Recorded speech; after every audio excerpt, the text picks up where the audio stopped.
Hey guys, my name's Doug with Infotainment.com. I want to show you guys real quick what we did to our Infotainment Jeep here.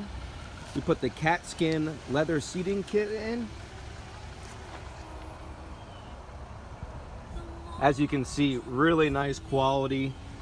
This is the K1318-100 kit. It came with just factory cloth.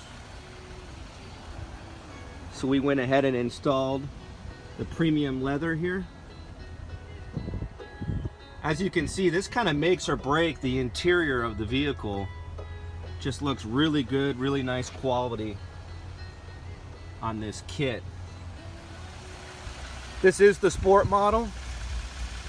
It did come with a small screen radio. We went ahead and upgraded it to the 8.4 inch, the UAQ option code. So just a quick little snapshot of our infotainment Jeep here, the 2018 JL. So come check us out for some upgrades.